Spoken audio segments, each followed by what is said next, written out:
జై బాబా.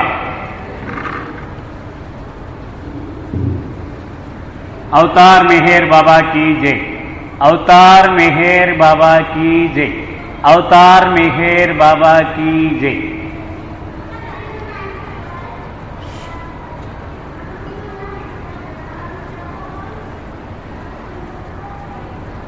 రేపు 6వ తారీఖు నాడు బొంబాయిలోని మంజిలిమి ప్రత్యేకమైన వేడుకలు జరుగుతూ ఉన్నాయి. మనం ఇప్పుడు జరుగుతున్నటువంటి కథాంశము కూడా మంజిలిమి రోజులే కనుక అక్కడికి వెళ్ళేటువంటి ప్లాన్ ఎవరికైనా ఉంటే కనుక తప్పనిసరిగా ఇది ఉపయోగపడుతుంది. ఒకవేళ వెళ్ళలేని వారికి కూడా ఆ వేడుకల విశిష్టత ఏమిటో మనకి బోధపడుతుంది. ఒక్కసారి మనం మననం చేసుకుందాం. స్వతంత్రంగా తన అవతార ఉద్యమాన్ని ప్రారంభించిన తొలి రోజులలోకి వెళితే బాబా ఉపాసనీ మహారాజ్ దగ్గర నుంచి బయటకు వచ్చిన తరువాత కళ్ళు అంగడి నడుపుకుంటూ ఉండేవారు. ఆ తర్వాత ఫెర్గూసన్ కాలేజీ రోడ్లో ఒక ఆశ్రమాన్ని నిర్వహించారు. సుమారు ఏడాది పాటు అక్కడ ఉండేవారు. తర్వాత కాలి నడకన బయలుదేరి 45 మంది సుమారు శిష్యులను వెంటబెట్టుకొని బొంబాయి వచ్చి చేరారు.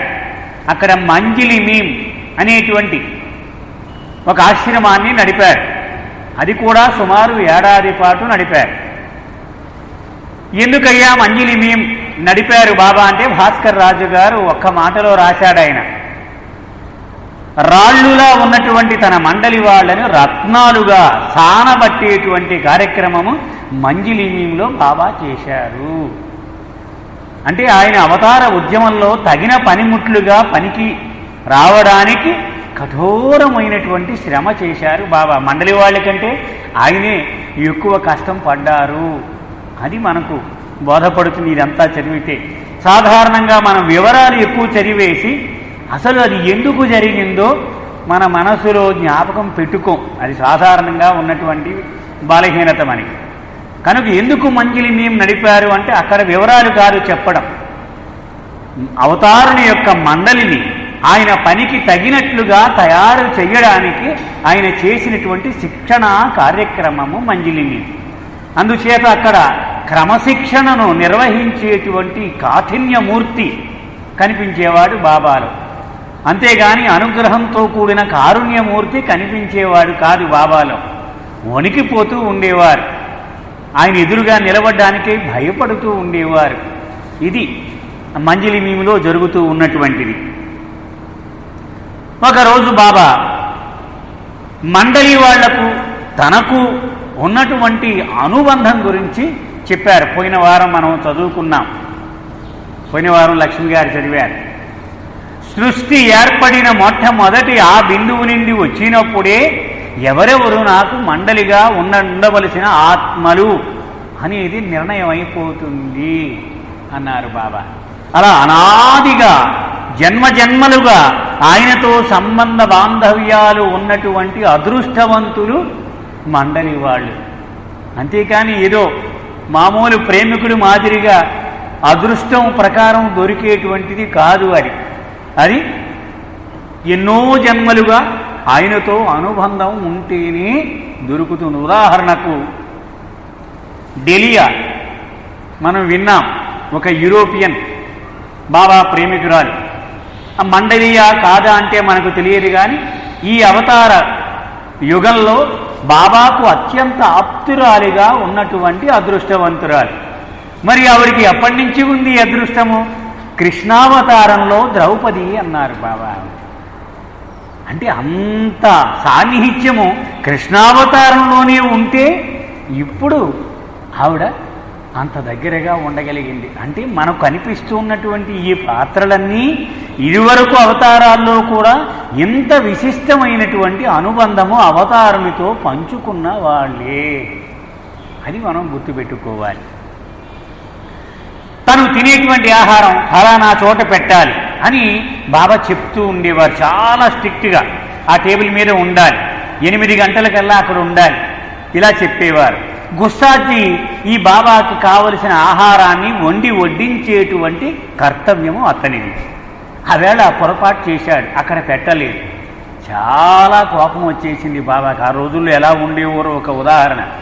వడ్డించి బాబా ముందు ప్లేట్ ఉంచితే దాన్ని తీసి విసిరేశారు బాబా. విసిరేస్తే హడలిపోయాడు గుస్తాజీ.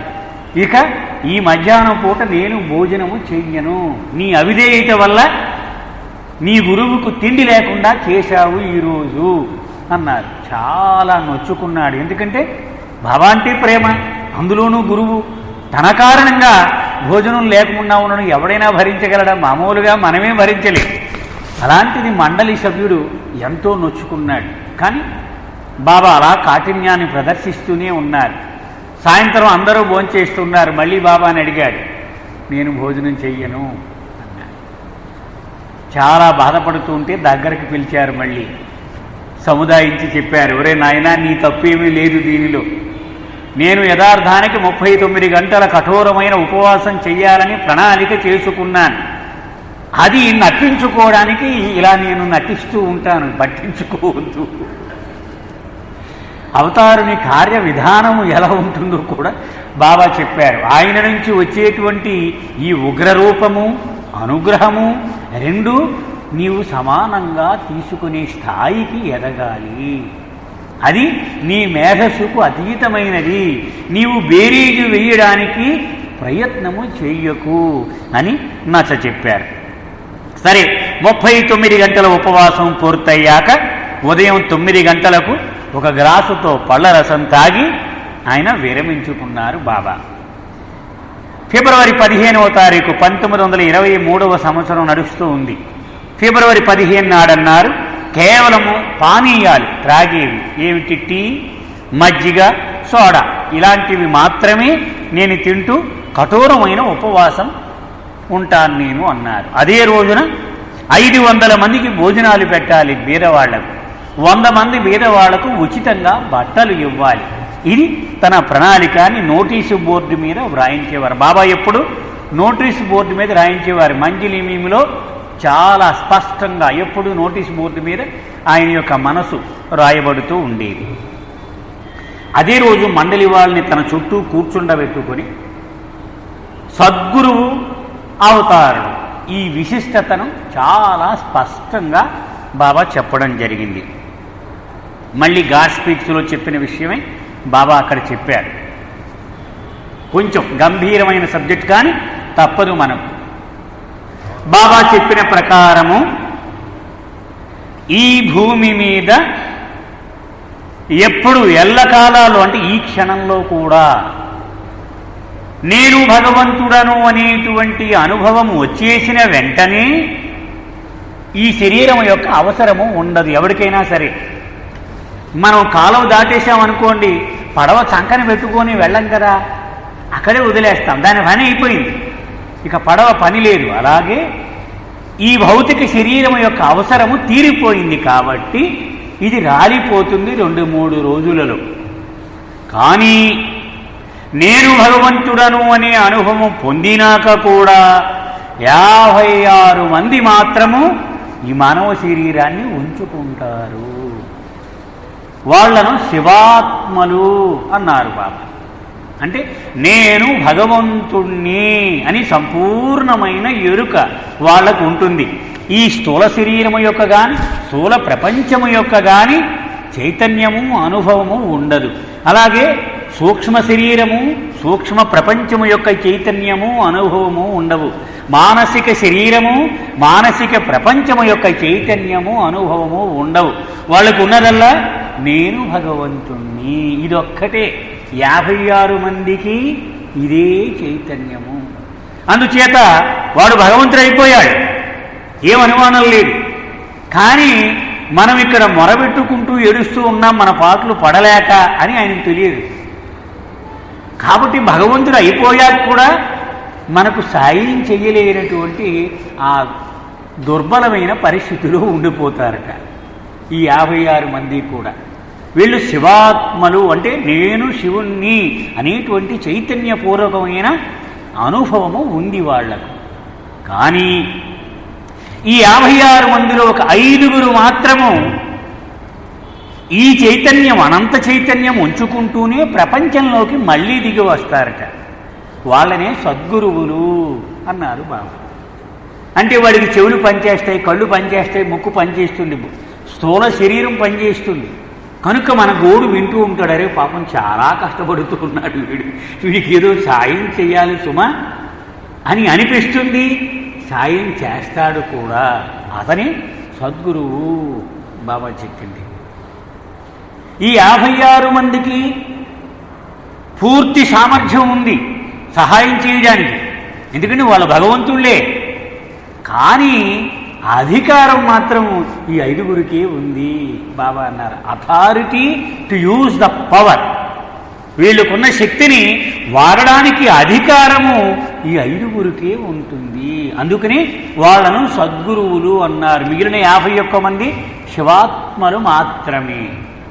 వాళ్లతో భౌతికంగా బాగా సాన్నిహిత్యం ఉన్న ఒకళ్ళకో ఇద్దరికో సాయం జరగొచ్చుగాక, కానీ వాళ్ళంతట వాళ్ళు అనుకోని సాయం చేయడము ఉండదు. కాబట్టి బ్రహ్మానుభవం పొందడంలో 56 మంది సమానులే. కానీ ఇతరులకు తమ శక్తిని వినియోగించి సహాయం చేయడంలో ఆ 5గురికి మాత్రమే అధికారము ఉన్నది. వాళ్ళనే సద్గురువులు అన్నారు.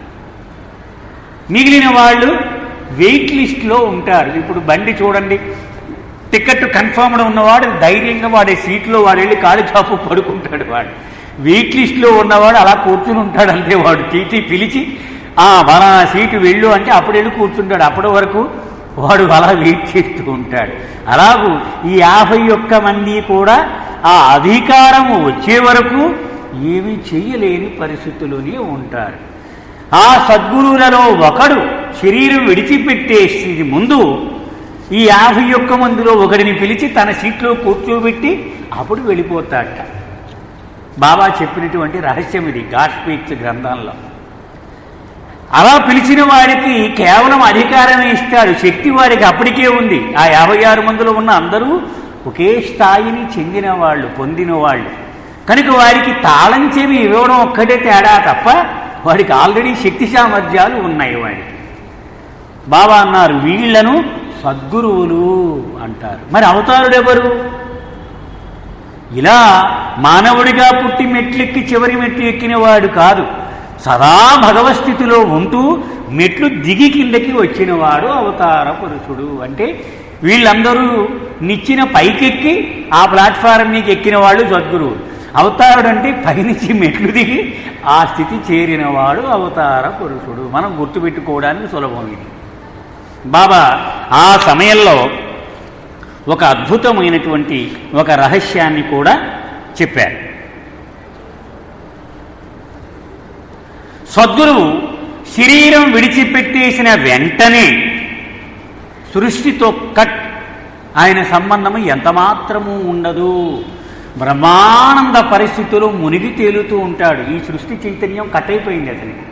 ఇప్పుడు ఎలాగైతే ఫీజు పోతే అన్ని శిష్యులు ఆగిపోతాయో అలా ఆయనకి ప్రపంచంతో సంబంధము కట్. ఈ సద్గురువులు 5గురికి కూడా. మరి ఆయన సమాజం దగ్గర నేను మొక్కుకుంటే నాకు ప్రయోజనం జరిగిందని అంటూ ఉంటారు కదా, మరి అదెలా జరుగుతుంది? దానికి బాబా వివరణ ఇచ్చారు. వాళ్ళ శక్తి ఆ సమాధి చుట్టూ ఉంటుంది. ఆయన మీద విశ్వాసము ఉన్నటువంటి భక్తులు గనక భౌతిక ప్రయోజనాన్ని ఆశిస్తే వాళ్ళ భక్తి యొక్క స్థాయికి అనుగుణంగా భౌతికమైనటువంటి ప్రయోజనము చేకూరుతుంది. ఆధ్యాత్మిక ప్రయోజనము మాత్రము చేకూరదు. కానీ చాలా అరుదైన సందర్భాలు 1-2 ఉంటాయి. ఉదాహరణకు షిరిడి సాయిబాబాకు అలాంటి సాయం దొరికింది అన్నారు బాబా. జరజరీ భక్ష్ అని ఔరంగాబాదుకు చెందినటువంటి ఒక సద్గురువు చనిపోయిన కొన్ని 100 ఏండ్ల తరువాత షిరిడి సాయిబాబాకు బ్రహ్మానుభవము ఇచ్చాడు. బాబా వెల్లడించిన రహస్యం అది.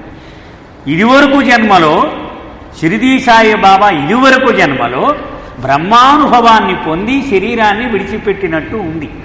తరువాత ఇప్పుడు బాలుడిగా తన సద్గురువు యొక్క పాత్రను నిర్వహించాడు. ఆ జన్మలో అంతకుముందు 100 ఏళ్ల క్రితము సద్గురువుగా ఉన్న జరజరీ భక్ష్ బ్రహ్మానుభవాన్ని ఇచ్చి షిరిడీ సాయిబాబాకు సహాయము చేశాడు. ఇది ఎప్పుడూ జరగదు, ఎప్పుడూ జరుగుతూ ఉంటుంది. ఈ రహస్యాన్ని కూడా బాబా చెప్పారు. అందుకే సద్గురువుల యొక్క సమాజం దగ్గరికి వెళితే నీకు లాభం కలుగుతుంది భౌతికంగా, కానీ ఆధ్యాత్మికమైనటువంటి లాభం మాత్రము ఒక్క అవతార పురుషుడు లేక సజీవమైనటువంటి సద్గురు వాళ్ళు మాత్రమే ఇవ్వగలరు. అవతారుడు మాత్రము ఎప్పుడూ ఒక్కడే. ఇది ఎప్పుడు బాబా పదే పదే చెప్తూ ఉంటారు. సద్గురువులు వస్తాడు, మళ్ళీ వెళ్ళిపోతాడు, ఇంకొకడు వస్తాడు మళ్ళీ సద్గురువుగా. వాడు మళ్ళీ వెళ్ళిపోతే కట్, వాడికి సంబంధం లేదు, అసలు సైకిల్లో ఉండడు, బయటికి వెళ్ళిపోతాడు. కానీ అవతార పురుషుడు మాత్రము ఈ సృష్టి మొదలైందని మనం అనుకుంటే అప్పటి నుంచి ఇప్పటి వరకు ఒక్కడే వస్తూ ఉన్నాడు అవతార పురుషుడుగా. రాముడు, కృష్ణుడు, ఇవన్నీ. బాబా ఒక బ్రహ్మాండమైనటువంటి పద్యం కూడా ఒకటి చెప్పారు. మౌలానా నియాజ్ అహ్మద్ అనేటువంటి ఒక సూఫీ కవి చెప్పాడు. ఏం చెప్పాడు? నా నేస్తం ఉన్నాడు, నా దివ్య ప్రియతముడు, అతను యుగాలుగా వస్తూ ఉంటాడు, అతన్ని రకరకాల పేర్లతో పిలుస్తూ ఉంటారు. సైజు కూడా ఒకసారి పొడుగ్గా, ఒకసారి కొంచెం కురసగా, రకరకాలుగా ఉంటూ ఉంటాడు. కానీ మొహం మాత్రం ఎప్పుడూ ఒకటే వాడిది, వాడే అవతారుడు అన్నాడు.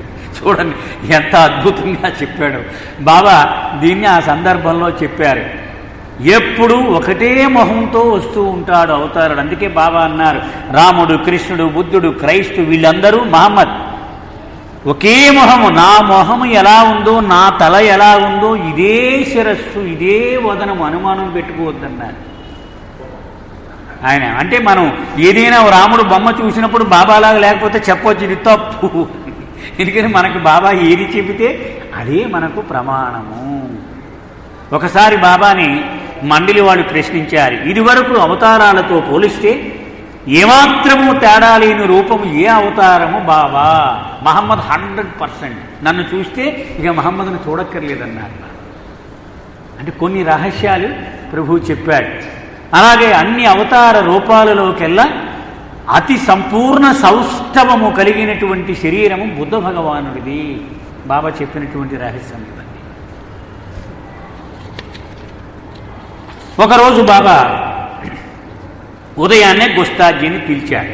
మనం మండలి వాడి జీవితాలు చూస్తే మొట్టమొదటి నుంచి ఆయన ఎక్కువ విలువనిచ్చింది గుస్తాజీ. కఠోరమైనటువంటి రాశి రంపాన పెడుతూ ఉండేవాడు, ప్రతిదానికి గుస్తాజీయే. తర్వాత గని నెమ్మదిగా చూస్తూ ఉంటే అలా కాలం గడిచే కొద్దీ మారుతూ ఉంటారు పాత్రలు కూడా. తర్వాత చివరిలో ఎరిచి, ఇంకా బాగా చివరికి వచ్చేప్పటికి భావు కల్చర్, అలా మారుతూ ఉంటాయి. ఒక్కొక్కరికి ఆయన ఫోకస్ మారుతూ ఉంటుంది. మండలి వాళ్ళు గుస్తాజీని పిలిచారు. నాకు ఒకరోజు నీరసంగా ఉంటుంది, ఒకరోజు విరేచనాలు అవుతాయి, ఒకరోజు మందం చేస్తుంది, ఒకరోజు కోపం వస్తుంది, ఒకరోజు అనుగ్రహం. ఇక అది పొంగి పొరలిపోతూ ఉంటుంది ఆ ప్రేమ. ఇవన్నీ చూస్తున్నావు కదా, ఏమీ పట్టించుకో. ఈ అనారోగ్యంలో ఒక్కొక్కసారి డాక్టర్ని పిలంటారా, నేను చచ్చిపోయేలా ఉన్నానని నేను అరవచ్చు. అయినా నువ్వు డాక్టర్ని పిలవకు, ఎందుకంటే డాక్టర్ ఏం చేయగలడు? నా విశ్వకార్య భారంలో నుంచి వచ్చిన అనారోగ్యం ఇది, నేను తెచ్చుకున్నది. ఎవడు ఏ డాక్టర్ మాత్రం ఏమి చేయగలడు? అందుచేత ఎప్పుడు డాక్టర్ని పిలవకు, గుర్తుపెట్టుకో. అలాగే బాబా అన్నాడు. మళ్ళీ కన్ఫర్మ్ కూడా చేసుకున్నారు బాబా, జాగ్రత్త అన్నారు. అలాగే బాబా అన్నాడు. మనం పోయిన వారం చదువుకున్నాం, మంజలి మీములు ఉన్న రోజులు భోజనం అయిపోయిన తర్వాత మధ్యాహ్నం ఒక మీటింగ్ పెట్టేవారు. బాబా దానికి చైర్మన్గా ఉండేవారు, ఘని దాన్ని నిర్వహిస్తూ ఉండేవాడు. గుట్టా మీటింగ్లు అని పిలుస్తూ ఉండేవారు. పోయిన వారం మీరు చదువుకుని ఉంటారు బహుశా. ఆ మీటింగ్లు పెడుతూ ఉండేవారు బాబా. ఇలాగ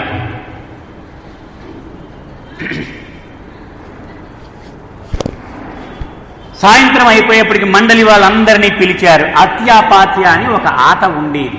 ఇదివరకు కూడా మన సెంటర్లో కూడా ఆడించారు, పూర్వం గుర్తుందో లేదో.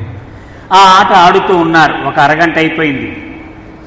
సడన్గా బాబు సైకిల్ వాలా అనేటువంటి ఒక మండలి మెంబర్ని ఈ పరిగెత్తుతూ గుద్ది బొటన వేలు, ఎడమ కాలి బొటన వేలు ఫ్రాక్చర్ అయింది బాబాకి. విరిగిపోతే ఇక విపరీతమైన బాధ. అది తట్టుకోలేక కూలబడిపోయారు బాబా. మండలి వాళ్ళంతా ఆట ఆపేశారు. అంత సీరియస్ అయిపోయింది వాతావరణం అంతా. బాబా మొహంలో రంగులు నీలంగా మారిపోయింది. మొత్తం రక్తం అంతా నీలి రంగుగా మారిపోయింది. తట్టుకోలేకపోతూ ఉన్నాను, ఎవరినో డాక్టర్ని పిలవండి అని గట్టిగా అరిచారు బాబా. అరవగానే రుస్తం గుస్తాజీ పరిగెత్తుకెళ్ళారు. బయట అంతా వాకప్ చేశారు. బాబా కాలు ఫ్రాక్చర్ అయింది, ఎవడైనా బోన్ స్పెషలిస్ట్ ఉంటే బాగుందని బొంబాయిలో మొత్తానికి ఒకని పట్టుకొని, వాడు నాకు ఖాళీ లేదన్నాడు. అలా కాదయ్యా బాబు, చాలా బాధపడిపోతూ ఉన్నాడు ఆయన, చూస్తే నీకే అర్థమవుతుంది, ఒక్క నిమిషం కూడా ఉండడానికి వీలు లేదని తీసుకొచ్చారు. ఈ లోపల బాబా సీన్ ఎలా ఉంది, వీళ్ళంతా ఇలా గంభీరంగా సడన్గా లేచారు. బాబా మామూలుగా నడుచుకుంటూ వెళ్ళిపోతున్నారు. వీళ్ళందరూ కంగారు పడ్డారు. బాబా ఏమైందన్నారు. ఏమి లేదు, మాట్లాడొద్దన్నారు. మామూలుగా ఉల్లాసంగా ఉన్నారు. సరే డాక్టర్ వచ్చాడు, డాక్టర్ని తీసుకుని దిగారు. బాబా నడుస్తూ ఉన్నాడు. వాళ్ళు తలగొక్కుంటున్నారు తీసుకొచ్చినటువంటి మండలి వాళ్ళు. పేషెంట్ ఏడని అడిగాడు డాక్టర్. ఆయనే అన్నారు, ఈయన బాగానే తిరుగుతున్నారు కదా, ఎంతగా నన్ను తినేశారు మీరు. సరే ఇక బాబాని నెమ్మదిగా వదిలేసి బయటికి తీసుకెళ్ళి డబ్బులు ఇచ్చి వెళ్ళిపోంటున్నారు. అలా కాదు, ఇప్పుడు ఏదో తగ్గినట్టు ఉంటుంది, తర్వాత మీరు బాధ వస్తే మళ్ళీ పిలుస్తారు, నన్ను చూసేస్తాను ఇప్పుడు అంటారు. వద్దయ్య బాబు చూడకు ఇప్పుడు వద్దని మొత్తాన్ని పంపించేశారు. బాబాకు చాలా కోపం వచ్చింది. పిలిచారు. ఏం చెప్పాను ఉదయం మీకని అడిగాను. అవును బాబా నిజమే, కానీ నీ బాధ చూసేటప్పటికీ మేము తట్టుకోలేక తీసుకొచ్చేసామన్నారు. అప్పుడు బాబా చెప్పారు, నీ మనసు చెప్పినదై అది పాటించడానికి నీవు ప్రయత్నించి నన్ను ఎప్పుడు సంతోషపరచలేవు. నేను ఏమి కోరాను నీ నుంచి, నా ఆదేశం ఏమిటి, అది అమలు పరిస్తే అప్పుడు నాకు తృప్తి, నీ పట్ల ఆనందము కలుగుతుంది. నీ మనసు వికారంగా రకరకాలైన విషయాలు చెబుతుంది, కానీ అవి చేస్తే ఎంతమాత్రము నేను సంతృప్తి చెందను అని ఒక గంట సేపు వీళ్ళని మందలించారు బాబా.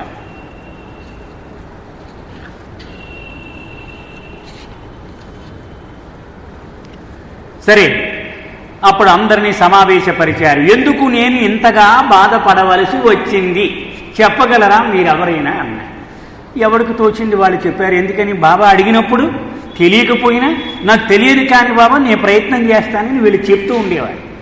ఎందుకని ఆయన విధేయత మాట్లాడుకూరుకుంటే కుదరదు.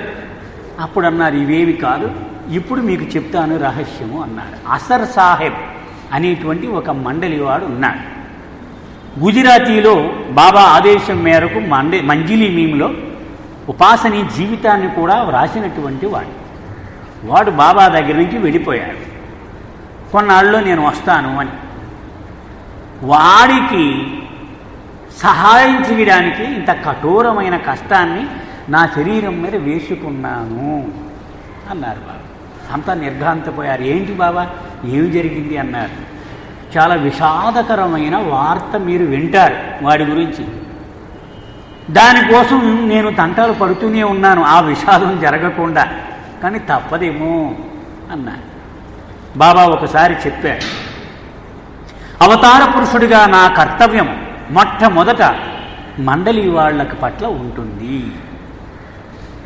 తరువాత రెండవ రకమైనటువంటి బాధ్యత నన్ను బాగా అత్యంత ప్రీతిపాత్రులుగా ప్రేమించేవాడు. అంటే మనం అనుకున్నాం ధనపతిరావు నాయుడు గారు, దొరగారు, వీళ్ళు ఆ రోజుల్లో ఆయనకు మండలిగా లేకపోయినా భాస్కర్ రాజు గారు వీళ్ళంతా. మూడవది నా ప్రేమిక ప్రపంచం. నాలుగవది జనబాహుళ్యం. అది పెద్ద బాధ్యత. ఈ మూడే ముఖ్యమైనటువంటి బాధ్యతలు. వాళ్ళ కోసమే ప్రతి క్షణము తన శరీరాన్ని బలి ఇస్తూ ఉంటాను అని బాబా చెప్పాడు. ఒక లేడీ కథ కూడా చెప్పానండి మీకు, చెప్పుకున్నాం కదా, లేడీ ఎలా సాయం చేస్తుంది అనేటువంటి కథ చెప్తాను. బాబా చెప్పినటువంటిది ఈ మధ్యనే బయటకు వచ్చిందండి ఈ కథ. మెహరాజాద్ మండలి హాలులో ఇరిచ్ ఒకనాడు చెప్పినటువంటి కథ. ఈ మధ్య కాలంలోనే బయటకు వచ్చింది. ఇవన్నీ రికార్డింగ్స్ నుంచి బయటకు తీస్తూ ఉన్నారు. ఇవన్నీ ఇప్పుడు కొన్ని వందల సీడీలు ఉన్నాయి ఇవన్నీ. బాబా ఒకరోజు అడిగారట ఇరిచిని, మానవాళికి నేను అవతారుడుగా ఎలాంటి సహాయం చేస్తానో నీకు తెలుసా అని అడిగాను. తెలియదు బాబా నాకు. అయితే నేను చెప్తాను విను అని బాబా చెప్పాను. ఒక పెద్ద అరణ్యం ఉంది. ఆ అరణ్యంలో బ్రహ్మాండమైనటువంటి చెట్లు, ఆహారం, కొన్ని వేల లేళ్ళు, డీర్ అంటాం కదా, ఈ జింకలు, ఇవి చాలా ఆనందంగా, ఆరోగ్యంగా, చాలా ఉల్లాసంగా జీవిస్తూ ఉన్నాయి. వాటిలో ఒక లీడర్ కూడా, పెద్ద జింక ఉంది. ఇవన్నీ చాలా ఆనందంగా జీవిస్తూ ఉండగా ఉన్నట్టుండి ఒకనాడు ఒక పెద్ద పులి ప్రవేశించింది ఆ అడవిలో.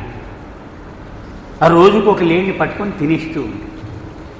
ఇప్పటి వరకు బ్రహ్మానందాన్ని అనుభవించిన ఈ వీటి జీవితం మారిపోయి బెంగ పెట్టుకున్న, ఎలాగో అన్నీ కలిపి సమావేశం పెట్టుకున్న ఈ నాయకుడి యొక్క ఆధ్వర్యంలో.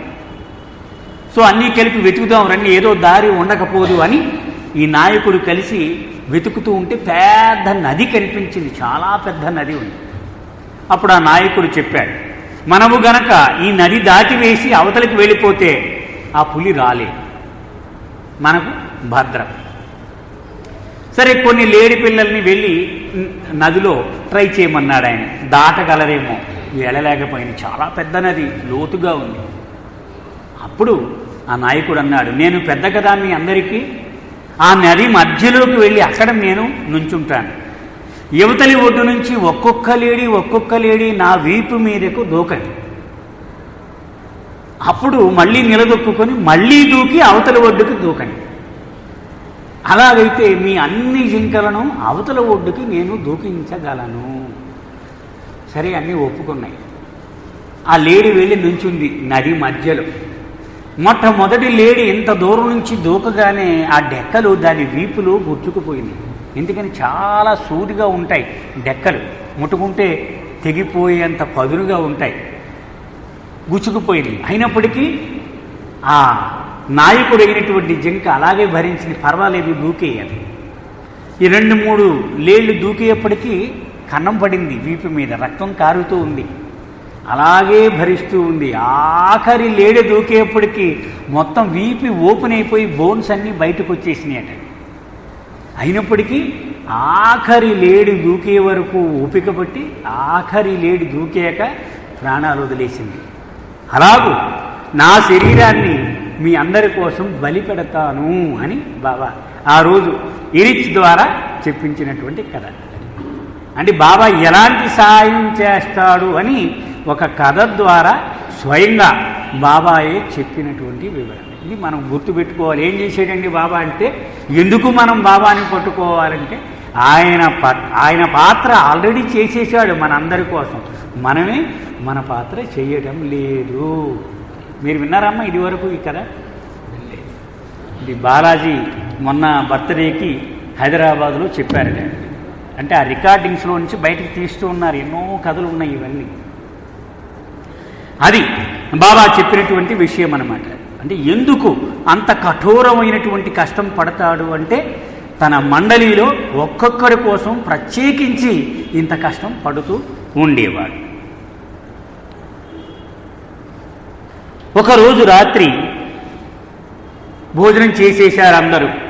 9-9:30 పెందలాడి పడుకునేవారు. బాబా ఎప్పుడు మండలి వాళ్ళు కూడా 9 గంటలకల్లా నిద్ర పొమ్మనేవారు. ఘని కూర్చొని కాళ్ళు ఒత్తుతూ ఉన్నాడు. బాబా అన్నారు, రాత్రి 1:30కు నీ డ్యూటీ ఆఫ్, దిగిపో, నువ్వు గుర్తుపెట్టుకో అన్నారు. బాబా పడుకున్నారు. ఇతనికి దిగులు మొదలైంది. వాచి లేదు, కదిలితే ఈయన కుదరదు. ఎలాగూ 1:30కి డ్యూటీ దిగడం, 1 నిమిషం దాటిపోతే ఆయన మాటను ఉల్లంఘించిన వాడిని అవుతాను, ముందు వెళ్ళిపోయినా ప్రమాదమే. ఇలా సతమతమవుతూ ఉన్నాడు. కానీ కదలలేదు, ఎలాగో కూర్చున్నాడు. బాబా బాబా అనుకుంటూ టక్మని బాబా ఇలా కొట్టారు. టైం ఎంతైంది చూసిరా అన్నారు. కరెక్ట్గా 1:30. ఆయన ఆశ్చర్యపోయాడు. సో డ్యూటీ దిగిపో, అయిపోయింది టైం అన్నారు. ఆ రాత్రి నిద్రపోలేదు. గని ఎలా తెలిసింది బాబాకు? గని ఎప్పుడు చెప్తూ ఉంటాడు, సమయం అంటే భగవంతుడికి ఎంత జాగ్రత్త అంటే, ఎన్నోసార్లు మండలి వాళ్లకు ఆయన టక్మని చెప్పేవాడు, అయిపోయింది నీ టైం, కమాన్ నెక్స్ట్ అనేవారు. అంటే అంత స్పెసిఫిక్ సెకండ్లతో సహా ఆయన లెక్క వేసుకుంటూ ఉండేవాడు. బాబా ఆరోగ్యం చాలా చిత్రంగా ఆశ్చర్యకరంగా మారిపోతూ ఉండేది. 2 పూట్లు భోంచేసినా కూడా మందంగా ఉండేది. ఒక పూట భోంచేస్తే 10 విరోచనాలు అయిపోతూ ఉండేది. ఏమీ అర్థమయ్యేది కాదు, ఎందుకు ఇలా అవుతోంది. సరే, ఒకరోజు బాబా అన్నారు, ప్రతి ఆశ్రమము సేవా సంస్థ కూడా వాళ్ళకొక మోటో అంటే ఆదర్శ వాక్యం. దేనికోసమో ఆ సంస్థ పుట్టింది, దేనికోసమో ఆ సంస్థ పనిచేస్తుంది అంటే ఆ లక్ష్యాన్ని సంక్షిప్తంగా తెలిపేటువంటి ఒక వాక్యం, ఆదర్శ వాక్యం అనొచ్చు. దాన్ని ఇంగ్లీష్లో మోటో అంటారు. సో మన ఆశ్రమానికి ఒక మోటో ఉండాలి, ఏమైతే బాగుంటుంది. అందరూ రకరకాల సలహాలు ఇచ్చారు.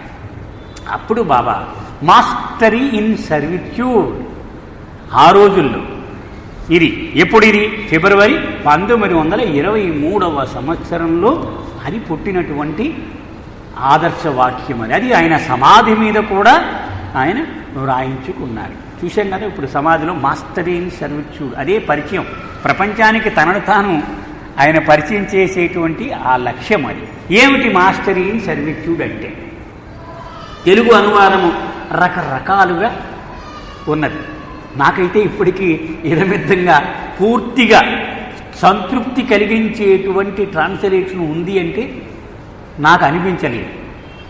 అంటే నాకు అర్థమైంది, సర్విట్యూడ్ అంటే దాస్యము, సేవ చేసేటువంటి ఇది. మాస్టరీ అంటే సార్వభౌమత్వం. అది చూడండి, ఒకటి దాస్యము, ఒకటి సార్వభౌముడు, 2 మాటల్ని కలిపేశాడు ప్రభు. ఒకడు చక్రవర్తి పదవి రారాజు, అంతకంటే పైవాడు ఎవడూ లేడు. కానీ దేనిలో? దాస్యములో. అంటే ఎవరికైనా సేవ చెయ్యాలి అంటే నాకంటే చేసేవాడు ఎవడూ లేడురా అని అర్థం వచ్చేలాగూ ఆయన సమాధి మీద రాయించుకున్నాడు. అంటే సేవాభావములో, సేవా తత్పరతలో అధినేతత్వం, సార్వభౌమత్వం అనే అర్థం. అంటే నీవు అతి ఉత్తమమైన సేవ చూడాలి అంటే ఇదే, నేను ఒక్కడినే చేయగలను అని అర్థం వచ్చేలాగూ ఆ లక్ష్యము, ఆ మోటోని తయారు చేశారు బాబా. బాబా అనేక సందర్భాల్లో అడిగారు, మేము రకరకాల సేవా కార్యక్రమాలు చేస్తూ ఉన్నాం, అవి చెయ్యవచ్చా అని బాబాని అడిగితే దాని గురించి వివరణ ఇస్తూ బాబా చెప్పారు. యథార్థమైనటువంటి నిజమైనటువంటి సేవ నేను ఒక్కడనే చేయగలను, ఒక సద్గురువు ఒక్కడే చేయగలడు, మిగిలిన వాడు ఎవడు చెయ్యలేడు.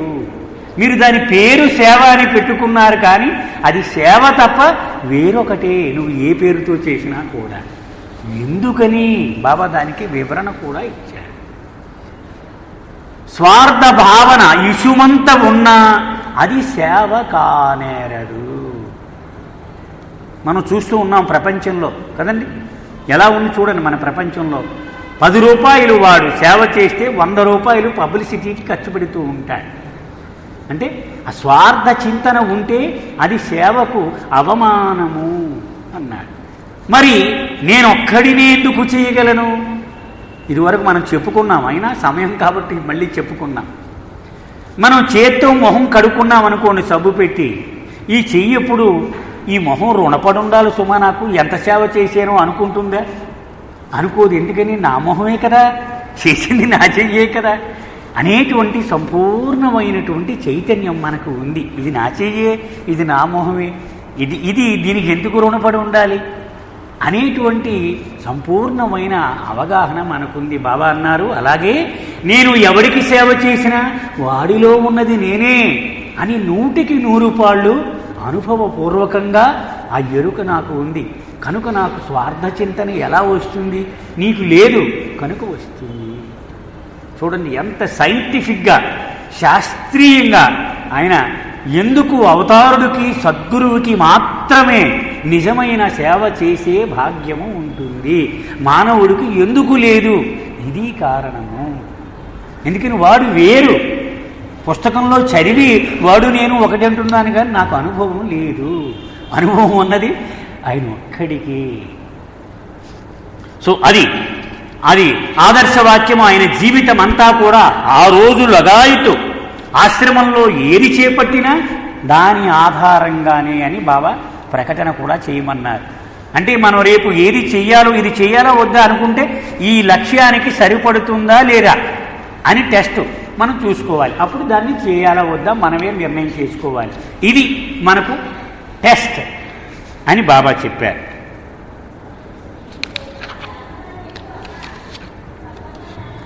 ఒకరోజు ఘౌస్ ఆలీ అనేటువంటి ఒక ఉన్నతమైనటువంటి ఒక ఆత్మ, అంటే ఒక సద్గురువు యొక్క జీవితాన్ని చదివి చెప్తూ ఉన్నాడు బాబాకు. గని ఆ ఉర్దూలో ఉంది. చదివి చెప్తూ బాబాని అడిగాడు, ఘౌస్ అంటే అర్థం ఏమిటి అని. బాబా ఇదివరకు మనం షిర్డీ సాయి బాబా జీవితం చదువుకుంటూ ఉన్నప్పుడు మనం చెప్పుకున్నాం. బాబా ఏమన్నారు, ఘౌసు అనేటువంటిది ఉన్నత భూమికలలో ఒక దశ. ఆ దశలో ఉన్నవాడు విశ్రమించేటువంటి సమయంలో శరీరము ఖండాలు ఖండాలుగా అయిపోయి విశ్రమిస్తుంది అని బాబా చెప్పారు. షిర్డీ సాయి బాబా కూడా అలానే పడుకునేవాడు. ఆయన పడుకున్నప్పుడు తల ఒక చోట, మొండెం ఒక చోట, కాళ్ళు ఒక చోట, చేతులు ఒక చోట ఉండేవట. అవి మనం చదువుకున్నాం కూడా. కొంతమంది ఎలా నిద్రపోతాడో చూద్దామని రహస్యంగా వెళ్ళడము, వాళ్ళు కంగారు పడిపోయి, ఇవన్నీ మనం చదువుకున్నాం కూడా. బాబా చెప్పారు, ఆ ఘౌస్ అనేటువంటి వాడు ఆ దశ, అది వాడు చాలా ఉన్నతమైనటువంటి ఆత్మ అని చెప్పారు. అతను భగవద్ అనుభవం పొందిన ఆ సందర్భంలో 11 మంది మహమ్మదీయ గురువులు, 8 మంది హిందూ గురువులను కలిశాడు అని చదివాడు. ఎందుకు బాబా ఇలా కలవడం, ఒకడ సరిపోడా అన్నారు. అప్పుడు బాబా, నా విషయమే తీసుకో. హజరత్ బాబాజాను ఒక్కసారి ఈ కనుబొమ్మల మధ్యన ముద్దు పెట్టుకుని అనంత చైతన్యం ఇచ్చేసింది నాకు. కానీ తర్వాత మిగిలిన 4 సద్గురువుల యొక్క సాంగత్యము నాకు అవసరమయ్యింది. అంటే ఒక్కొక్క సద్గురువుకి ఒక్కొక్క పాత్ర అప్పగించబడుతుంది.